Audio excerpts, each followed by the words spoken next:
After a comprehensive Forbes report revealed that Eric Trump and Papa Trump were engaging in fuckery of the worst kind within their charities, Eric Trump decided to go on Sean Hannity and say this about Democrats. I've never seen hatred like this. To me, they're not even people. This is remarkable because Eric Trump might not know this or care, but Democrats happen to make up a large chunk of the US, and we know for a fact that they make up a larger percentage of voters, since, you know, your dad actually lost the popular vote. Eric also might not realize this, but those non-people are still people whose best interests Trump is supposed to represent. Very telling. But to me, this part is extra funny. Morality's just gone. We deserve so much better than this as a country. Right. Yes, Eric, I agree. America does deserve more. But let's talk about morality. Let's not forget that this subhuman young Gary Busey clone was recently outed for skimming funds from his charity meant for kids with cancer to build his business and help his papa. But here, let's have Eric describe his business model. We're able to come up with this concept of raising a lot of money with really no expense. We were taking on the expense as Trump. We were using our own facilities. And it really made it a very, very efficient model, and one that allowed us to raise a tremendous amount of money for St. Jude's.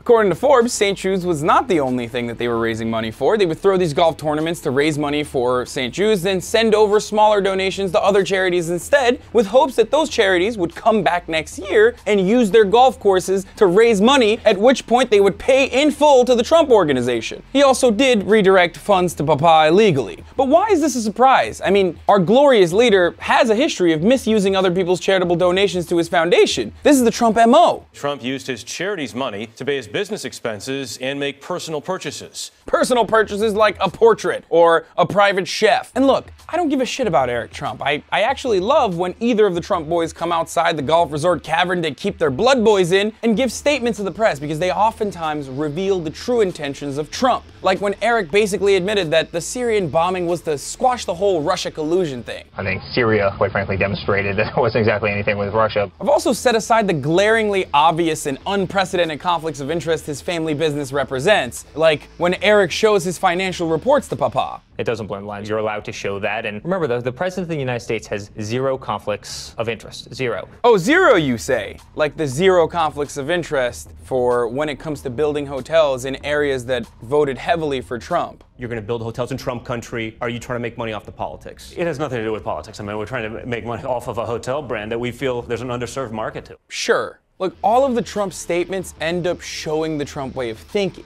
Yeah, Democrats aren't human. Poor people aren't human either. How else could the Trumps live with themselves after their malicious, fraudulent way of building an altruism for profit business and shamelessly misuse those funds for themselves? How else could they live with the reality that Trump is pushing for a $600 billion tax cut for the wealthy that will take insurance away from 23 million Americans? From the most vulnerable Americans, by the way, the children, the poor, the elderly, the disabled. Or maybe the Trump bros just wanted to have it on record that Dems aren't people to set the precedent for when they start hunting them, like the deadliest game. I'm Hassan Piker. Please share this video if you also appreciate when the Trump boys come out and talk to the press. Don't forget to follow me on Instagram at Hassan D. Piker and on Twitter at Hassan the Hun. And this has been The Breakdown.